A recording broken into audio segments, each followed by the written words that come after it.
ಹೇಳ್ರಿ ಆನಂದು, ಏನ್ ಸಮಾಚಾರ? ನಿಮ್ ಗಾಡಿ ಬಗ್ಗೆ ರಿವ್ಯೂ ಕೊಡ್ರಿ. ತಡಿಯಪ್ಪ, ಫಸ್ಟ್ ಒಂದು ಚಾಕ್ಲೇಟ್ ತಿಂದ್ಬಿಡ್ತೀನಿ, ಒಂದು ಎನರ್ಜಿ ಬರ್ಲಿ.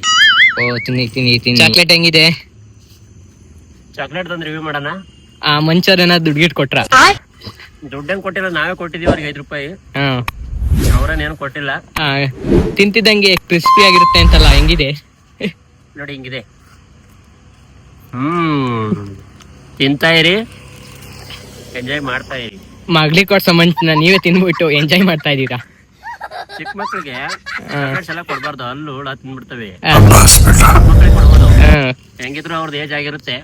ನಮಗೂ ಏನ್ ಏಜ್ ಆಯ್ತು, ಎಲ್ಲ ಏನ್ ಹೋಗದೆ ಇನ್ನ ಇರೋವರೆಗೂ ಜಾಲಿ, ಹೋದ್ಮೇಲೆ ಜಾಲಿ ಜಾಲಿ ಜಾಲಿ ಎಲ್ಲ ಜಾಲಿ ಜಾಲಿ ಜಾಲಿ ಎಲ್ಲ ಜಾಲಿ ಜಾಲಿ ಜಾಲಿ ಎಲ್ಲ ಜಾಲಿ. ಡಸ್ಟ್ಬಿನ್ ಹಾಕಿ ಕವರು, ಅಲ್ಲೇ ಬಿಡ್ಬೇಡ್ರಿ. ಎಲ್ಲೆಲ್ಲೂ ಡಸ್ಟ್ಬಿನ್ ಇಲ್ಲ, ಆದ್ರೂ ನಾವು ಸ್ವಚ್ಛ ಭಾರತವನ್ನ ಪಾಲಿಸ್ತೀವಿ. ಹಾಗಾಗಿ ಇದನ್ನ ಮಡಚಿ ಜೇಬಲ್ ಮಡಿಕಂತೀನಿ, ಮನೆಯಲ್ಲಿ ಡಸ್ಟ್ಬಿನ್ ಅಲ್ಲಿ ಹಾಕ್ತೀನಿ. ಸೊ ನೀವು ಕೂಡ ಅಷ್ಟೇನೆ, ಎಲ್ಲಂದ್ರಲ್ಲಿ ಕಸನ ಬಿಸಾಡ್ಬೇಡಿ. ಸೊ ಸ್ವಚ್ಛತೆಯನ್ನ ಎಲ್ರು ಕೂಡ ಕಾಪಾಡಿ.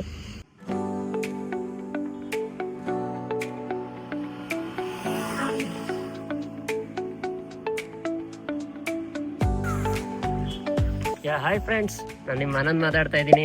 ಏನಪ್ಪ ವಿಷಯ ಅಂತಂದ್ರೆ, ಓಲಾ S1 Pro ನಂದು ಗಾಡಿನ ತಗೊಂಡು ನಾನು ಸುಮಾರು ಒಂದು 3.5 ತಿಂಗಳಾಗಿದೆ.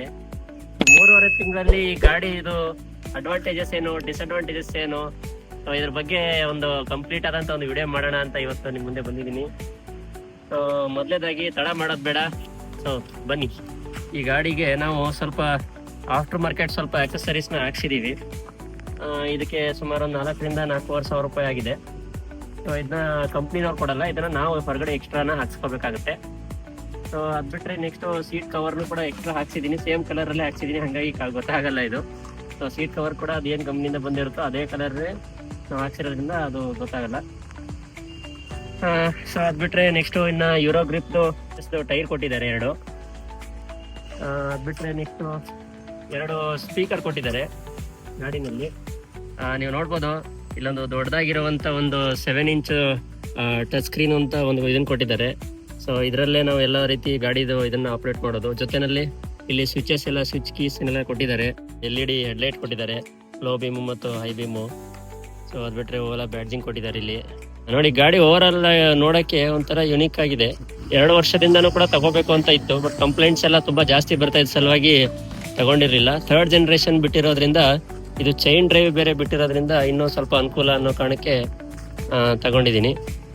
ಗಾಡಿ ಅಂತೂ ನೋಡೋಕ್ಕೆ ತುಂಬಾನೇ ಚೆನ್ನಾಗಿದೆ, ಓಡ್ಸೋಕ್ಕೂ ಕೂಡ ತುಂಬ ಚೆನ್ನಾಗಿದೆ. ಬಟ್ ಇದ್ರದ್ದು ಸರ್ವಿಸ್ ಎಲ್ಲ ಇನ್ನು ಹೇಗೆಲ್ಲ ನಡೆಯುತ್ತೆ, ಮುಂದೆ ಏನೇನು ಪ್ರಾಬ್ಲಮ್ಸ್ ಬರುತ್ತೆ. ಸದ್ಯಕ್ಕೆ ಈಗ 3 ತಿಂಗಳು ಆಯಿತು ತಗೊಂಡು, 3.5 ತಿಂಗಳಾಯಿತು. ಇಲ್ಲಿ ತನಕ ಯಾವುದೇ ರೀತಿ ಪ್ರಾಬ್ಲಮ್ಗಳು ಬಂದಿಲ್ಲ. ಸೊ ಇದು ನಿಮಗೆ ಕಾಸ್ಟ್ ವೈಸ್ ಬಂದರೆ, ನಿಮಗೆ ಪೆಟ್ರೋಲ್ ಗಾಡಿಗಿಂತ ಇದು ಸ್ವಲ್ಪ ಕಾಸ್ಟ್ ಜಾಸ್ತಿ ಇರುತ್ತೆ. ಬಟ್ ಏನಪ್ಪಾ ಅಂದ್ರೆ, ನೀವು ಡೈಲಿ ಯೂಸ್ ಮಾಡ್ತಾ ನಿಮ್ಗೆ ಕಾಸ್ಟ್ ಎಲ್ಲ ಕಡಿಮೆ ಬರುತ್ತೆ. ಅಂದ್ರೆ ಪೆಟ್ರೋಲ್ ಕಾಸ್ಟ್ ಎಲ್ಲ ನಿಮ್ಗೆ ಸೇವ್ ಆಗುವಂತದ್ದು. ಲೋನ್ ಆಪ್ಷನ್ ಇದೆ ಅಲ್ವಾ? ಲೋನ್ ಆಪ್ಷನ್ ಕೂಡ ಇದೆ ಗಾಡಿ ಬಗ್ಗೆ. ನೀವು ಗಾಡಿ ಬಗ್ಗೆ ಕಂಪ್ಲೀಟ್ ಡೀಟೇಲ್ಸ್ ನಿಮ್ಗೆ ಇನ್ನು ಶೋರೂಮ್ ಅಲ್ಲಿ ಲೋನ್ ಆಪ್ಷನ್ ಅಲ್ಲಿ ಅವ್ರು ನನಗಿಂತ ತುಂಬಾ ಚೆನ್ನಾಗಿ ಕೊಡ್ತಾರೆ. ನಿಮ್ದು ಲೋನ್ ಅಥವಾ ಕ್ಯಾಶು? ನಮ್ದು ನಾವು ಫುಲ್ ಕ್ಯಾಶ್ ಕೊಟ್ಟೆ ತಗೊಂಡಿದೀವಿ. ಸಾವುಕಾರ ಮಂದಿರಿ ಅಪ್ಪ ನೀವು. ನಿಮ್ಮಷ್ಟೇನಲ್ಲ ಬರಂಗಿಲ್ಲ. ಓಲಾ S1 Proಗೆ ಯಾವುದೇ ರೀತಿ ಕೀ ಬರಂಗಿಲ್ಲ, ಇದಕ್ಕೆ ಪಾಸ್ವರ್ಡ್ ಬರುತ್ತೆ. ಸೊ ನೀವು ಇಲ್ಲಿ ಇಗ್ನಿಷನ್ ಆನ್ ಮಾಡುವಂತ ಒಂದು ಸ್ವಿಚ್ ನ ಕೊಟ್ಟಿರ್ತಾರೆ. ಸೊ ಸ್ವಿಚ್ ಆನ್ ಮಾಡಿದ್ರೆ ನಿಮ್ಗೆ ಇಲ್ಲಿ ಪಾಸ್ವರ್ಡ್ ಕೇಳುತ್ತೆ. ಸೊ ಮೊಬೈಲ್ ಪಾಸ್ವರ್ಡ್ ತೋರ್ಸಲ್ಲ ಬಿಡಿ, ಯಾರು ನೋಡ್ಕೊಂಡ್ಬಿಡ್ತೀವಿ. ಇವತ್ತು ತೋರಿಸಿ ಪರವಾಗಿಲ್ಲ, ಗಾಡಿ ಎಲ್ಲಿದೆ ಅಂತ ಅದಕ್ಕೂ ಕೂಡ ಟೆಕ್ನಾಲಜಿ ಮುಖಾಂತರ ನಾವು ಕಂಡುಹಿಡಿಬಹುದು. ಅದೇ ತರ ಅದು ಕೂಡ ಒಂದು ಆಪ್ ಅಲ್ಲೇ ಗೊತ್ತಾಗುತ್ತೆ. GPS ಕೂಡ ಇದೆ ಇದರಲ್ಲಿ. ಹೌದಾ, ಇಷ್ಟೊಂದು ಫೀಚರ್ಸ್ ಕೊಟ್ಟಿದ್ದೀರಾ? ಹೌದು, ಮತ್ತೆ ಸುಮ್ನೆ ಕಾಸು ಕೊಡ್ತೀವಿ ಅಷ್ಟೊಂದು. ಚಾರ್ಜಿಂಗ್ ಪಾಯಿಂಟ್ ಹೆಂಗೆ? ಯಾವುದು ಚಾರ್ಜಿಂಗ್ ಪಾಯಿಂಟ್ ನೋಡಿ, ಜಸ್ಟ್ ಒಂದು ಕ್ಲಿಕ್ ಮಾಡಿದ್ರೆ ಹಿಂಗೆ ಒಂದ್ ಸತಿ ಪ್ರೆಸ್ ಮಾಡಿದ್ರೆ ಈ ತರ ಓಪನ್ ಆಗುತ್ತೆ. ಇದು ಕೀನು ಹಾಕಂಗಿಲ್ವಾ? ಇದಕ್ಕೇನ್ ಕೀ ಬರಲ್ಲ. ಸೊ ಜಸ್ಟ್ ಒಂದ್ ಸತಿ ಪ್ರೆಸ್ ಮಾಡಿದ್ರೆ ಅದು ಲಾಕ್ ಆಗೋಗುತ್ತೆ. ಕಂಫರ್ಟೇಬಲ್ ಆಗಿದೆ, ತುಂಬಾನೇ ಅಗಲ ಸ್ಪೇಸ್ ಕೊಟ್ಟಿದ್ದಾರೆ ಕೂತ್ಕೊಳ್ಳೋರ್ಗೆ. ಆಮೇಲೆ ಗ್ರಾಬ್ ಹ್ಯಾಂಡಲ್ ಕೂಡ ತುಂಬಾ ಚೆನ್ನಾಗಿ ಒಳ್ಳೆ ಸ್ಟ್ರಾಂಗ್ ಕ್ವಾಲಿಟಿ ಕೊಟ್ಟಿದ್ದಾರೆ, ನೋಡ್ಬೋದು ನೀವು. ಡಿಕ್ಕಿ ಪ್ಲೇಸ್ ಏನಿದೆ ಇದೆಯಾ ಇಲ್ವಾ? ಇದಕ್ಕೆ ಬ್ಯಾಟ್ರಿ ಬೇರೆ ಇಕ್ತಾರೆ ಅನ್ಸುತ್ತೆ. ಹೌದು, ಜಾಸ್ತಿ ಇದೆಯಾ? ರಿಮೂವಬಲ್ ಬ್ಯಾಟ್ರಿ ಬರಂಗಿಲ್ಲ, ಇದು ಫಿಕ್ಸ್ಡ್ ಬ್ಯಾಟ್ರಿ ಬರುತ್ತೆ. ಬ್ಯಾಟ್ರಿ ಬಂದು ಇಲ್ಲಿರುತ್ತೆ. ಸೊ ಇದ್ರೊಳಗೆ ಇದೆಲ್ಲ ಫುಲ್ ಒಳಗಡೆ ಡಿಕ್ಕಿ ಅಂದ್ರೆ ಏನಾದ್ರು ಐಟಮ್ಸ್ ನ ಇಕ್ಕಕ್ಕೆ ಅಂತ ಕೊಟ್ಟಿರ್ತಾರೆ. ಸೊ ನೋಡ್ಬೋದು ನೀವು. ಸೊ ನಾನು ಇಲ್ಲಿ ಒಂದು ಹೆಲ್ಮೆಟ್ ಇಟ್ಟಿದ್ದೀನಿ, ಇನ್ನೂ ಒಂದು ಹೆಲ್ಮೆಟ್ ಕೂಡ ಇಲ್ಲಿ ಇಡುವಷ್ಟು ತುಂಬಾನೇ ಜಾಗ ಇದೆ ಇದರಲ್ಲಿ. ಸೊ ಇದನ್ನ ನೀವು ಲಾಕ್ ಅನ್ಲಾಕ್ ಕೂಡ ಇಲ್ಲಿಂದಾನೇ ಮಾಡ್ಬೋದು. ಈಗ ನೋಡಿ, ಲಾಕ್ ಮಾಡ್ಬೇಕಂದ್ರೆ ಏನಿಲ್ಲ, ಜಸ್ಟ್ ಪ್ರೆಸ್ ಮಾಡೋದು. ಅನ್ಲಾಕ್ ಮಾಡ್ಬೇಕು ಅಂದ್ರೆ ಇದ್ರಲ್ಲಿ ಒಂದು ಆಪ್ಷನ್ ಕೊಟ್ಟಿರ್ತಾರೆ, ಜಸ್ಟ್ ಅದನ್ನ ಕ್ಲಿಕ್ ಮಾಡಿದ್ರೆ ಇದು ಅನ್ಲಾಕ್ ಆಗೋಗುತ್ತೆ. ನೋಡಿ ಇಲ್ಲಿ ವಾಲ್ಯೂಮ್, ಇದು ಸ್ಪೀಕರ್ಸ್ ಎಲ್ಲ ಕೊಟ್ಟಿದ್ದಾರೆ, ನೀವು ಬ್ಲೂಟೂತ್ ಕನೆಕ್ಟ್ ಮಾಡ್ಕೊಂಡು ಸಾಂಗ್ ಬರುತ್ತಾ? ಹೌದು, ಸಾಂಗ್ ಕೂಡ ಬರುತ್ತೆ. ನಿಮ್ಗೆ ಸಾಂಗ್ ಕೂಡ ಹಾಕಿ ತೋರಿಸ್ತೀನಿ, ಒಂದ್ಸತಿ ಕೇಳಿ ಸಾಂಗ್ ಹೇಗಿದೆ ಅಂತ. ನೋಡಿ ಬ್ಲೂಟೂತ್ ಕನೆಕ್ಟ್ ಮಾಡ್ಕೊಂಡಿದ್ದೀನಿ. ಸೊ ಈ ಸಾಂಗ್ ನ ಪ್ಲೇ ಮಾಡೋಣ.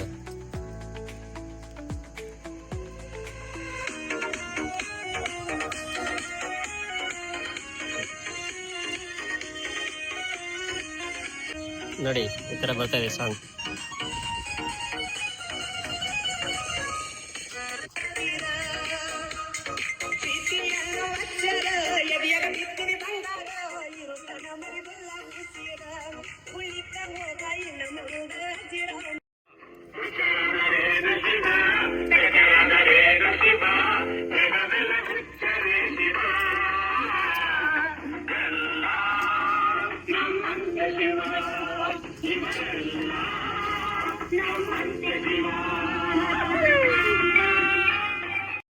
ಸ್ವಿಚಸ್ ಬಗ್ಗೆ ಅಂತ ಬಂದ್ರೆ ನೋಡಿ, ಇದು ಮಾಮೂಲಿ ಹಾರನ್ ಸ್ವಿಚ್.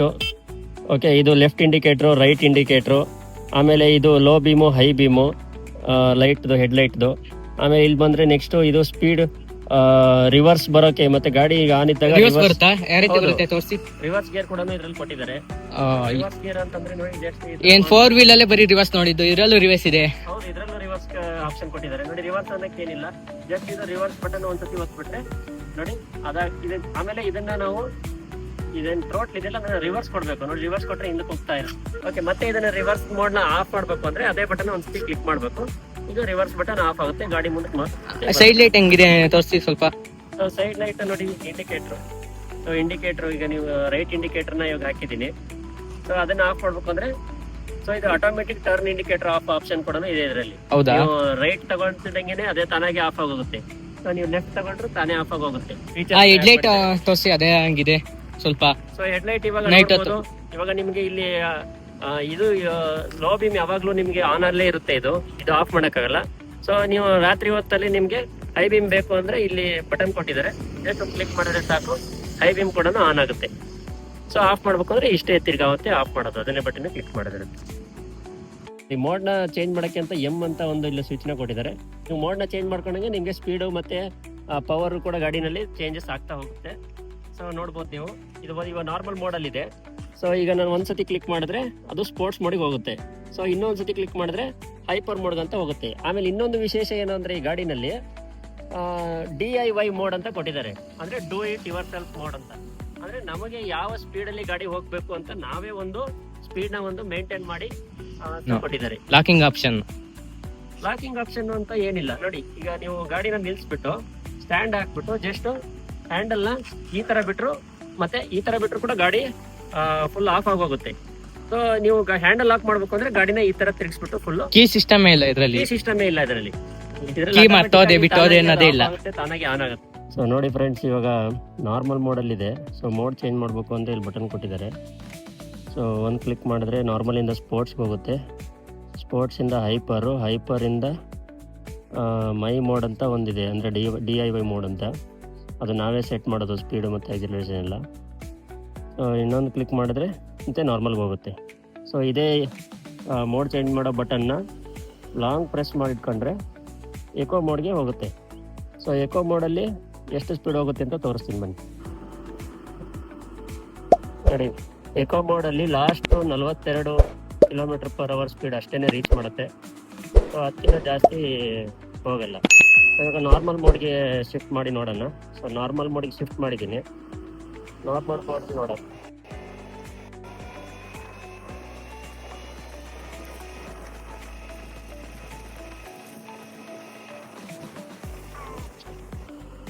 ನೋಡಿದ್ರಲ್ಲ, ನಾರ್ಮಲ್ ಮೋಡ್ ಅಲ್ಲಿ 80 km/h ಸ್ಪೀಡ್ ಅಷ್ಟೇ ಹೋಗುತ್ತೆ ಲಾಸ್ಟ್. ಸೊ ಈಗ ಸ್ಪೋರ್ಟ್ಸ್ ಮೋಡ್ಗೆ ಶಿಫ್ಟ್ ಮಾಡ್ಕೊಂಡು ನೋಡೋಣ ಸ್ಪೀಡ್ ಹೇಗೆ ಹೋಗುತ್ತೆ ಅಂತ. ಸೊ ಸ್ಪೋರ್ಟ್ಸ್ ಮೋಡಲ್ಲಿ ಹೋಗ್ತಾ ಇದ್ದೀನಿ. ಇದೆ ಮಾತ್ರ, ತುಂಬಾನೇ ಗಾಳಿ ಬಡಿತಾ ಇದೆ.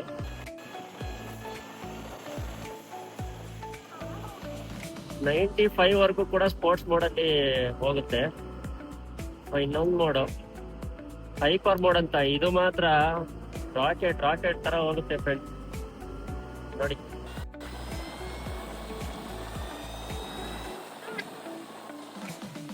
ಒನ್ 25 ವರೆಗೂ ಹೋಗುತ್ತೆ. ಸೊ ಅಷ್ಟು ಈ ರೋಡಲ್ಲಿ ರೀಚ್ ಮಾಡಕ್ ಆಗಲ್ಲ, ಸ್ವಲ್ಪ ಗಾಳಿ ಎಲ್ಲ ಜಾಸ್ತಿ ಬರ್ತಾ ಇದೆ. ಹಂಗಾಗಿ ಗಾಡಿ ಮಾತ್ರ ಸಖತ್ ಒಳ್ಳೆ ರಾಕೆಟ್ ಲುಕ್ದಂಗ್ ಹೋಗುತ್ತೆ. ಓವರ್ ಆಲ್ ಗಾಡಿ ಬಗ್ಗೆ ಹೇಳ್ಬೇಕು ಅಂದ್ರೆ, ಗಾಡಿ ಪರ್ಫಾರ್ಮೆನ್ಸು, ಸ್ಪೀಡು, ಆಮೇಲೆ ಕಂಫರ್ಟು ತುಂಬಾನೇ ಚೆನ್ನಾಗಿದೆ. 70ರಿಂದ 100 ಕಿಲೋಮೀಟರ್ ಡೈಲಿ ಕಮಿಟ್ಮೆಂಟ್ ಇದೆ ನಮ್ದು ಓಡಿಸೋದು ಅಂತ ಅಂದ್ರೆ, ಪೆಟ್ರೋಲ್ ಗಾಡಿಗಿಂತ ಎಲೆಕ್ಟ್ರಿಕ್ ಗಾಡಿ ತಗೊಳ್ಳೋದೇ ಬೆಸ್ಟು. ನಾವು ಡೈಲಿ ಬರೀ 10 ಕಿಲೋಮೀಟ್ರು 20 ಕಿಲೋಮೀಟರ್ ಇಷ್ಟೇ ಓಡಿಸ್ತೀನಿ, ತುಂಬಾ ಕಡಿಮೆ ಯೂಸ್ ಮಾಡ್ತೀನಿ ನಾನು ಅನ್ನೋದ್ರಿದ್ರೆ ಇದು ತಗೊಳಕ್ಕೆ ಹೋಗ್ಬೇಡಿ. ಯಾಕಂದ್ರೆ ನಿಮ್ಗೆ ಅಲ್ಲಿ ಏನೂ ಪ್ರಾಫಿಟ್ ಸಿಗಲ್ಲ. ಇದೆ ನಂದು ಮುಂಚೆ ಒಂದು ಡಿಯೋ ಗಾಡಿ ಇತ್ತು, ಅದಕ್ಕೂ ಇದಕ್ಕೂ ಹೋಲಿಕೆ ಮಾಡ್ಕೊಂಡ್ರೆ ಅದಕ್ಕಿಂತ ಇದು ತುಂಬಾ ಚೆನ್ನಾಗಿ ಕಂಫರ್ಟಬಲ್ ಆಗಿದೆ. ಆಫ್ ರೋಡಿಂಗು ಕೂಡ ಒಂದ್ ರೀತಿ ಚೆನ್ನಾಗಿದೆ.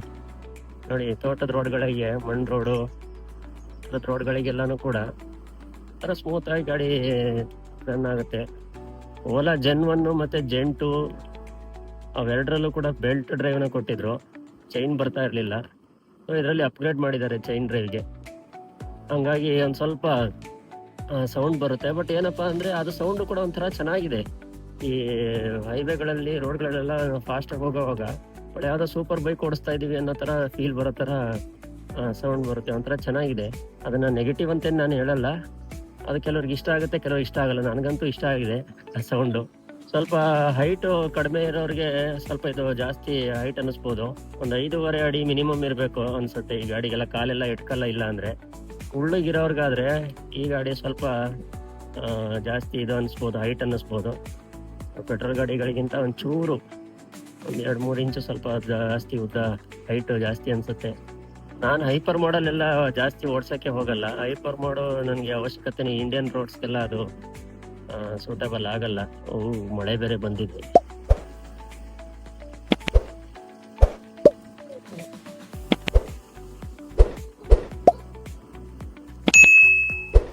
ಈ ನನ್ನ ಮಕ್ಕಳು ಒಂದೊಂದಲ್ಲ ಈ ನಾಯಿಗಳು ಬೇರೆ ನನಗೆ ಕಚ್ಚಕ್ ಬಂದ್ವೇನೋ ಅನ್ಕೊಂಡೆ, ಬಾಯಿಗೆ ಬರ್ಸಿದ್ವು ಇವಾಗ. ಇದು ನಮ್ದೇ ನಾಯಿ ಅನ್ಸುತ್ತೆ. ನನ್ನ ನೋಡಿ ಬರ್ತಾ ಇದೆ, ಅದು ಹಿಂದೆ ಫಾಲೋ ಮಾಡ್ಕೊಂಡು.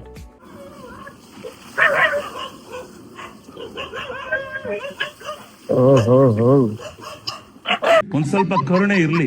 ಇದೆ ಕೈ ಮುಗಿದು ಬೇಡ್ತೀನಿ, ಕರುಣೆ ಇರ್ಲಿ. ಪ್ರೀತಿ ಇದೆ, ಈ ತರ ಪ್ರೀತಿ ಇದೆ, ಕರುಣೆ ಇಲ್ಲ.